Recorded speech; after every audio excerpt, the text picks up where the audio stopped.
za mednarodno zaščito in prosilkami za mednarodno zaščito.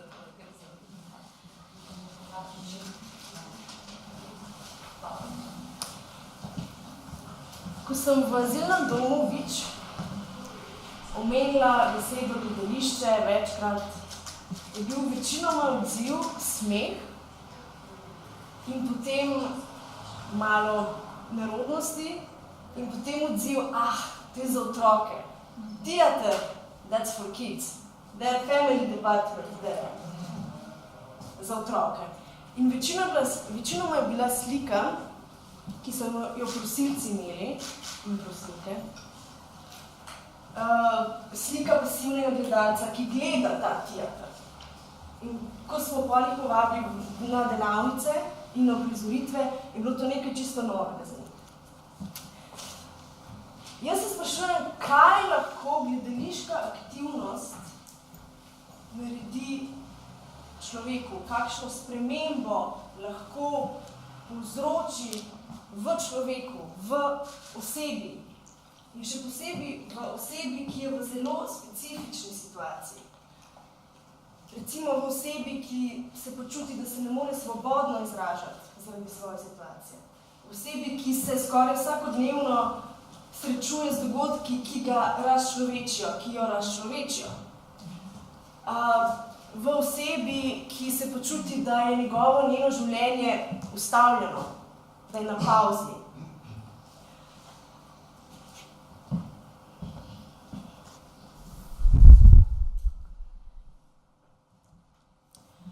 Torej, naša gledališka aktivnost se je zgodila približno leto dni nazaj, oktober in november leta 2017.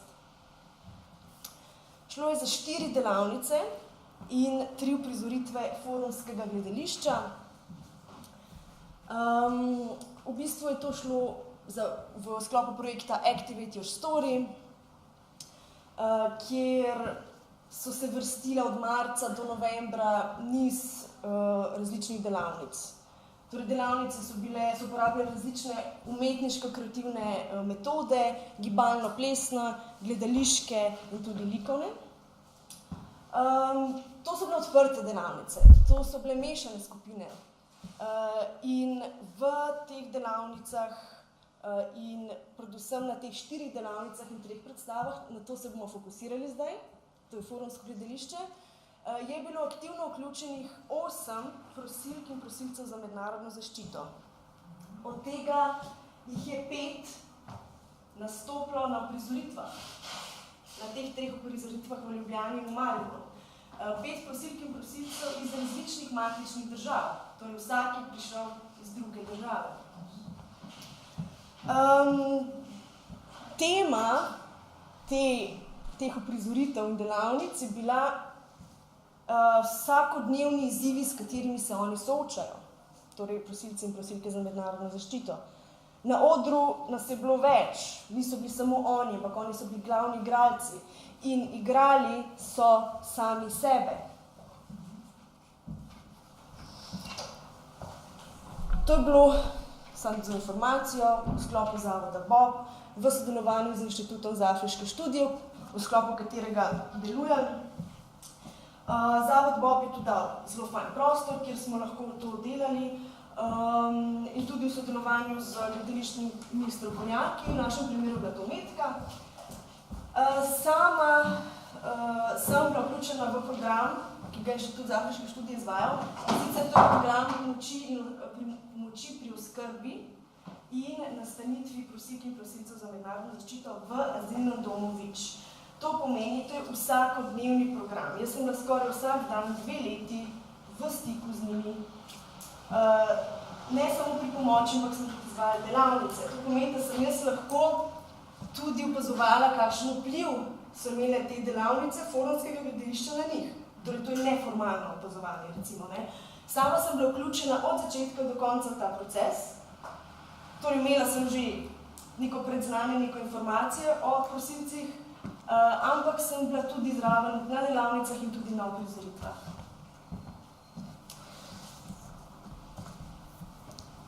Kar je zelo pomembno, specifičnost ranljive skupine. Zdaj prosilci, prosilke za mednarodno zaščito, samo to, da povemo na hitro, to so osebe, ki še nimajo statusa, to so osebe, ki prosijo, ki so oddale vlogo za pridobitev mednarodne zaščite. Večinoma jih živi v azilnem domu ali pa v izpostavah azilnega doma in tukaj se začne to dolgomesečno, včasih dolgoletno čakanje. Čakanje na naslednji intervju, čakanje na odobritev ali zavrnitev te vloge. Zdaj, sami prosilci so v zelo zanimivi situaciji, zelo specifični. Ne gre samo za ovire, ki so jezikovne, ki so kulturne, seveda prihodu v novo državo, ampak so tudi recimo omejitve do neke mere tudi gibalne, fizične, gibalne omejitve, do neke mere potem tudi omejitve pri socialnih zdravstvenih pravicah, na trgu dela, pri vključevanju v izobraževanje, potem tudi so seveda posledice travm, ki so prisotne zraven. In to velikokrat vzbujajo različne občutke nemoči, občutke, to, kar sem prej omenila, da njihovo življenje je na pauzi, kot da se je ustavilo, to so njihove besede, to je po celi Evropi, po celem svetu so raziskave, ki so to raziskovale. Občutki depresije, agresije, občutki pasivnosti, občutki, da nimajo kontrole sami nad svojim življenjem, da niso oni sami akterji svojega življenja. In poleg teh vseh ovir, recimo pri nas, se je tudi pojavilo to, da so bile notranje ovire, znotraj. Recimo, eden izmed naših udeležencev, prosilec za mednarodno zaščito tudi, je vprašal, kaj naj naredi, ker se je bal, da ko bo on stopil na oder in bo odigral to vlogo, ki je pol tudi kritična, ali bo to vplivalo na njegov proces pridobitve zaščite. Torej se tudi tukaj zgodi znotraj ovire in cenzure.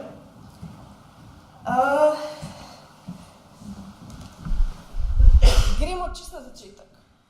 Kje in kako je gledališka aktivnost vplivala na udeležence? Kje in kako se je zgodila ta sprememba? Zdaj bom šla zelo na mikroraven in se bom osredotočila na eno osebo, ki se je to dogajalo. Ta sprememba bo merjena preko opolnomočenja, preko koncepta opolnomočenja. Tukaj to pomeni samoaktualizacija, svobodno izražanje in dvig samozavesti. To se potem tudi hkrati povezuje s konceptom kritične zavesti kot procesa osebne in družbene spremembe. In to se dogaja v 3 ravneh, ki bom razložila. Na teh 3 ravneh se jaz naslavljam na doživetje in pričevanje enega udeleženca, ki je povedal, kakšna sprememba se njemu to zgodila. Gremo na hitro. Osebna raven, torej 3 ravni, kje se ta sprememba zgodi. Osebna raven, torej prepoznavanje razmerja znotraj, da se sam prepozna človek znotraj razmerja zatiralec-zatirani, posebljanje tega lika in odkritje sebe preko kreativnosti. Udeleženec, ki ni hotel biti imenovan, ampak je poudaril, da je veliko spremembo samo te 4 delavnice in 3 uprizoritve, da so imeli na njega velik vtis, je rekel, na dan je prišel ustvarjalni del mene, nisem vedel, da premoram v sebi še več. Raven skupine, skupinska dinamika, to pomeni, da je neka skupina, ki gre proti skupnim ciljem. Socialne veščine, mreženje, premagovanje predsodkov in diskriminacije, 5 različnih držav, veliko je tudi diskriminacije znotraj prosilcev samih.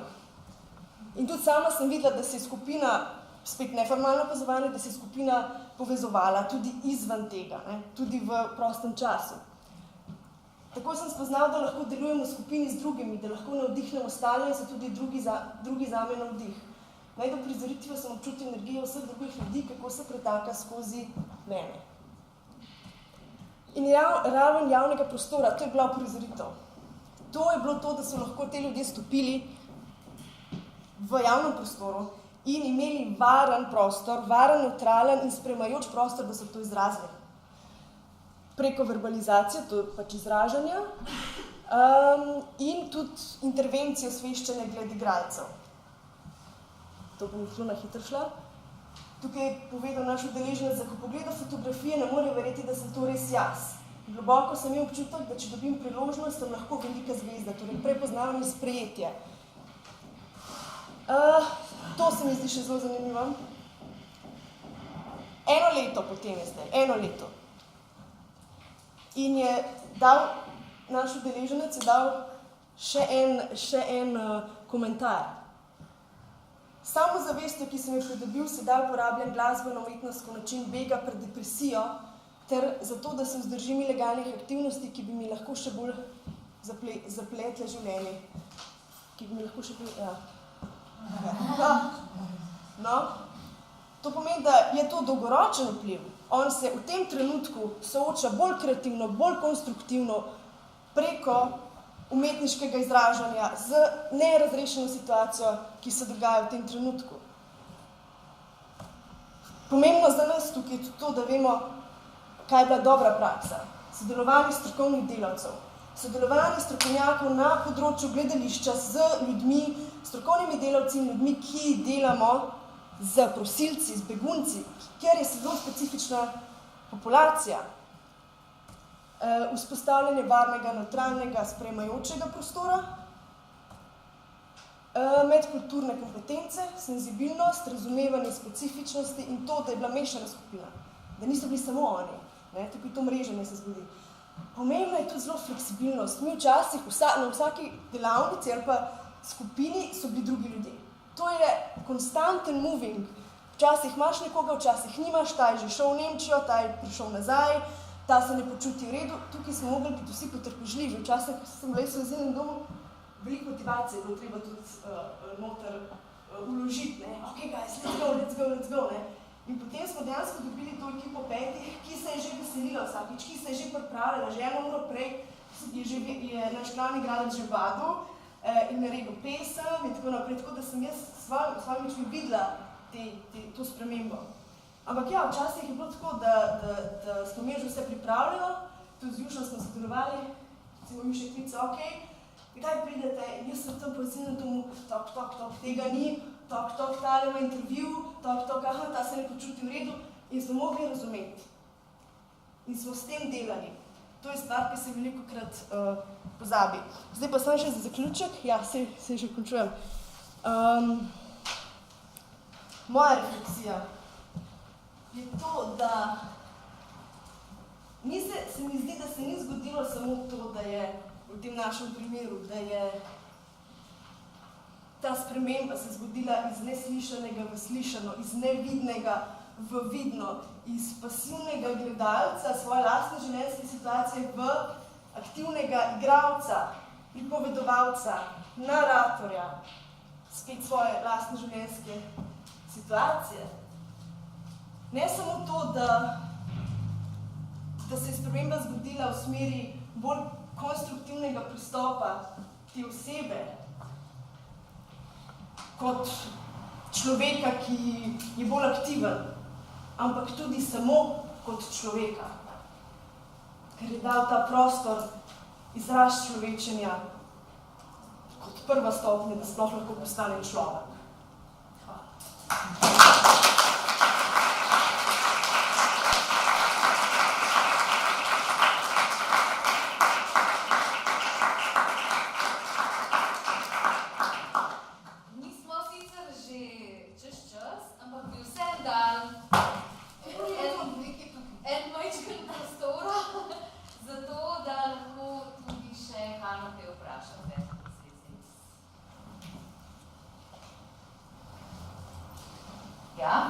Mene zanima, kako ste s jezikom delali. Vse naenkrat smo delali, kako so Ja, vse mešano.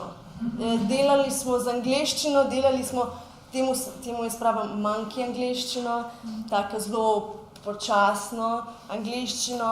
Imeli smo tudi v tej skupini osebo, ki je skoraj nič ni govorila angleško in je igral notri.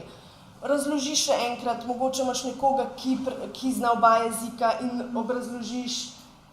Ni taka velika, dobro vprašanje, ker gre za verbalizacijo, gre za govor, ne? Ampak recimo tista oseba ni imela teksta, ampak je zraven enostavno sodelovala, tako da ni bila taka ovira.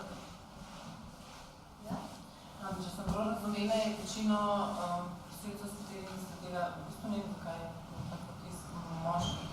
Imeli smo eno žensko. Kako je bilo to mogoče, ali pa ne vem, ja. A kaj specifičnega, ali med njimi, ali kako? Mislim, ne vem, če so, ali pa mogoče ta primer, ki ste ga imeli, kako je bilo, kako so delali skupaj? Ja, vsi skupaj je zelo neproblematično. V tem primeru je tudi ta oseba ženskega spola bila iz ene izmed držav bivše Jugoslavije, tako da mogoče tudi zaradi tega bila dinamika drugačna, ampak ni bilo nobene posebne specifike glede spola. Je pa večina prosilcev za delo? V našem primeru?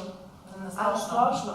Zdaj nimam točnega podatka, ampak je več moških kot žensk, recimo. Ampak je tudi veliko družin žensk in sem delala tudi ženskimi skupinami.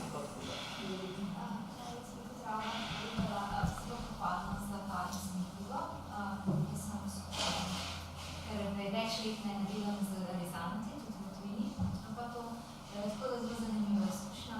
Jaz sem delala pa toliko raziskave. Tako da jaz sem nekaj zdaj na konferenci tudi postavila take zadeve, pa to, tako da bomo pa v kratkem kontaktirala. Super. Ja, tako da res pohvala, pa to čisto razumem, sem samo delala recimo tako 1 leto, tako da in sem seznanjena z zadevami, ki sem se srečavala, ki smo mi pa iste težave, tako da pohvala. Hvala. Mene pa zanima, a so vsi azil, a so vsi 2 leta zabili tam na čakati? Super vprašanje. To je 1 leto nazaj, ne? Če se nimate več stikov z njimi? Občasno. Če razmislim zdaj o teh 5, ne? Vem, da je od tega eden dobil status, za 2 nimam informacije, ampak mislim, da nista dobila status. Eden je bil deportiran, zdaj pa še ta 5, pa tudi nimam informacije. Nažalost. Ampak je zelo relevantno vprašanje, ker So bili 2 leti tam? Različno so bili ti, ampak ja, to traja dolgo časa. Še zadnje vprašanje. Bomo bolj. Vprašanje je sam, koliko dejansko na leto je odobrenih tih vlognosti. Zdaj ne vem, ampak nima to veze z prostim projektom, ampak... Ne bom videla zdaj na pamet, jaz čisto točno. To na zdaj... V 20 letih je bilo 700 pozitivnih, v 25 letih. Zdaj se je malo povečala, mislim, da številka, ampak zelo malo v zadnjih 5 letih. Zelo malo. Ja, to sam zdaj je od 2015. Tako. S tem, da recimo trenutno stanje ponavadi od 300 do 400 prosilcev, ki so na območju Slovenije, s tem, da gre velika večina naprej in ne ostaja. Tematika je zanimiva, očitno. Hana, boš ti še kaj časa tu, če te mogoče še zaprav. Tako da ta naš